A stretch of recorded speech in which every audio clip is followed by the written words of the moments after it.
All right, in this section we're going to cover lots of different starting positions for right before you go to accelerate. Now, the most common starting positions that you may think of are things like just an athletic position with parallel feet or a 40-yard dash three-point stance, but in real life, neither of those really are used that often. In most cases, in actual sporting situations, the athletes are moving around at least a little bit. So I like to really focus right now on what's going to be used in real life, and that's kind of the focus of this entire certification. We're going to teach lots of different movements, but you want to teach athletes the things that they're actually going to be using in real life. Now, if you have an athlete that needs to work on a 40-yard dash for a football combine, you're absolutely going to teach that person how to use a three-point stance. But for the most part, you're going to teach how to accelerate properly, and then you're going to get them to accelerate from lots of different positions. All right, so the most common position that we see people start from is just a general athletic position. An athletic position is traditionally referred to as a parallel start position, knees bent, slightly forward, weight is slightly forward so that you're on the balls of your feet. Now, you will hear two schools of thoughts coming out or accelerating out of an athletic position. One is to lean forward and take a step, and the other is to take a plyo step, or now sometimes referred to as a rhythmic step. Some people call it a false step. Whatever you want to call it, it is basically a step backwards to move forwards. You're using your foot in a backwards motion to create an angle into the ground so that you can produce force backwards to send your body forward. Please don't ever tell an athlete that they should not be using the plyo step or that false step. It is a great way to accelerate forward, and it is how most people will move in real life. That does not mean that we need to sit here and start from a parallel start and teach them how to take a step back. Where it's going to be used more often is when an athlete is moving and they go to change directions, and they're going to put their foot out to one side before they take a step in another direction.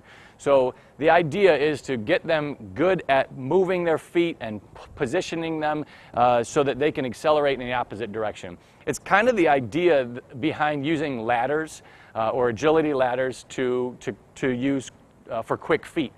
You're going to take the concept of doing things like the icky shuffle, where you're planting outside of your body to then go in another direction.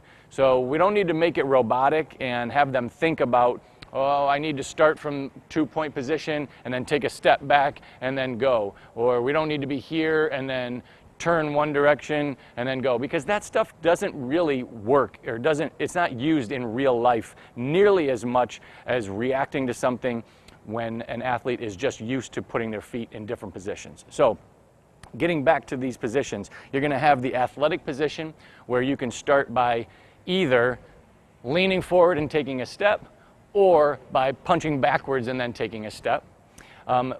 You can start an athlete from an athletic position, but then you might have him or her kind of creep forward before they take off.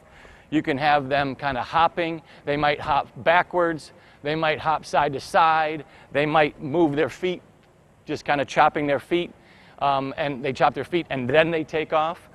That's more realistic to what they may be doing. Now, you want to make sure that you're doing things in a pretty sport-specific manner. So if you have a football linebacker, yeah, the football linebacker is going to start in this low position, and he's probably going to be moving forward, possibly shuffling backwards before he accelerates forward. A soccer player, on the other hand, is very rarely going to be down in this position. Soccer players are going to be up, moving more. They're going to definitely be higher. They're going to be lighter on their feet. You may have them do something more soccer-related before they take off. So they might be moving around. You have them act like they're going to kick a ball, and then they have to replace their feet where you want them. So there's a very big difference between kicking the ball, putting this foot down, and then turning and taking a step, versus a football player who's down in this position and is going to be hopping and then taking off. So you want to make sure that you know who you're working with and what they may do in real life.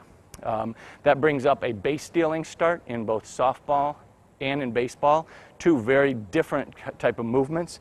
In baseball, we'll typically teach an athlete to have a fairly wide stance with their lead foot, which is going to be their right foot, pulled backwards slightly.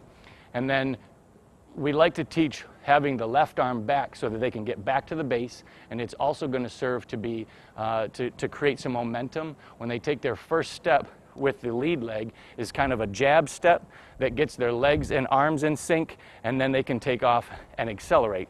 You'll see other people who like to teach to twist and then take off. Both ways or both methods essentially get an athlete into this position. However you want to get the athlete into that position, that's going to be completely up to you. For a softball base stealing start, it's quite a bit different. If this white line is the outside of my base, they're going to put their foot half on and half off. They're going to be starting kind of leaning back, and now you have to time it up so that the base stealer takes off right as the pitcher releases the ball. So you can kind of be watching the pitcher, and if you're the coach, you're probably going to want to coach this by acting like you're pitching a ball so that they can get used to the timing, and from here they can kind of rock forward and time it right as the ball comes out of the pitcher's hand. That's when you take off and you take your big powerful steps that we'll be talking about in the acceleration video. So those are some ways to get started. Some more common ways are just a simple 2-point stance. So a lot of football players or athletes who are getting ready to do any kind of conditioning drill are going to start in a staggered step 2-point stance.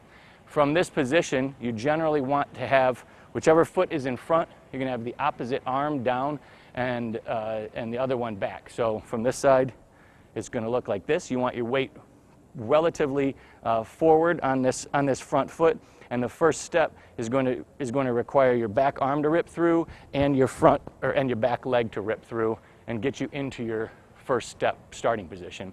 That first step, like we cover in the acceleration portion of the certification, is critical to setting up a good acceleration phase no matter what kind of movement or what sport you're playing. So you want to make sure that you're really working on that first step from any of these movements. And then finally, a very common position to start with, like I mentioned before, is a 3-point stance for a 40-yard dash.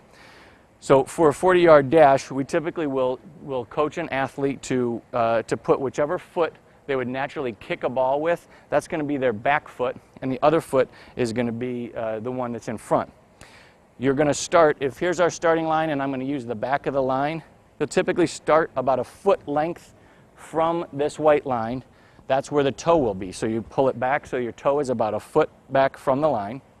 Your opposite foot, this toe will be about even with the heel, and you'll spread it out about hip to shoulder width apart. From here, you're going to squat down. Your back hand, so the foot that's back, that same side hand is going to go down on the ground about even with the back toe. You can slide it up, and then it's going to go into a track hand or like an open hand position on the ground with a weight on the thumb and the first couple fingers. You're going to lean into it as far as you can so that the weight is actually out in front of the shoulders. Head will be tucked in, back arm will be back, and that's how you're going to get them into that first step position. So I'll just kind of show it to you from the other side. So bring your toe back about a foot from the line, opposite toe to heel, spread it out hip to shoulder width apart, squat down, fingertips in front of the back foot, track hand, lean into it, back hand back, chin tucked, and then you're going to take off from there. That first step feels very different coming out of a 3-point stance than it does from a 2-point stance. You're in that crouched position. It takes longer to get your body up into that good angle.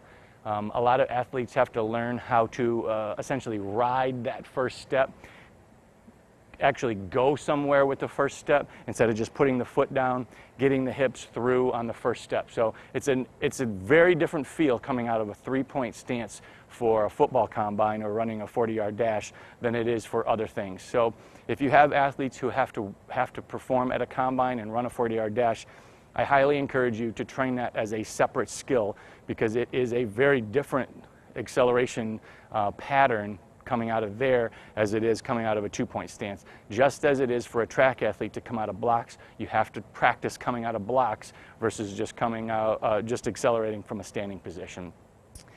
So those are some of the most common starting positions that you're going to deal with. I want to make sure that you understand that that plyo step is a good thing. You're going to encourage it, but you're going to encourage it throughout different movements and from different starting positions. If you're already in a 2-point stance or in a 3-point stance, you don't have to worry about it. If you're moving forward or side to side, it's going to be a different feel than it is just from a standing athletic position. But certainly encourage your athletes to learn how to move their feet out away from them to apply force into the ground and get them moving in a different direction.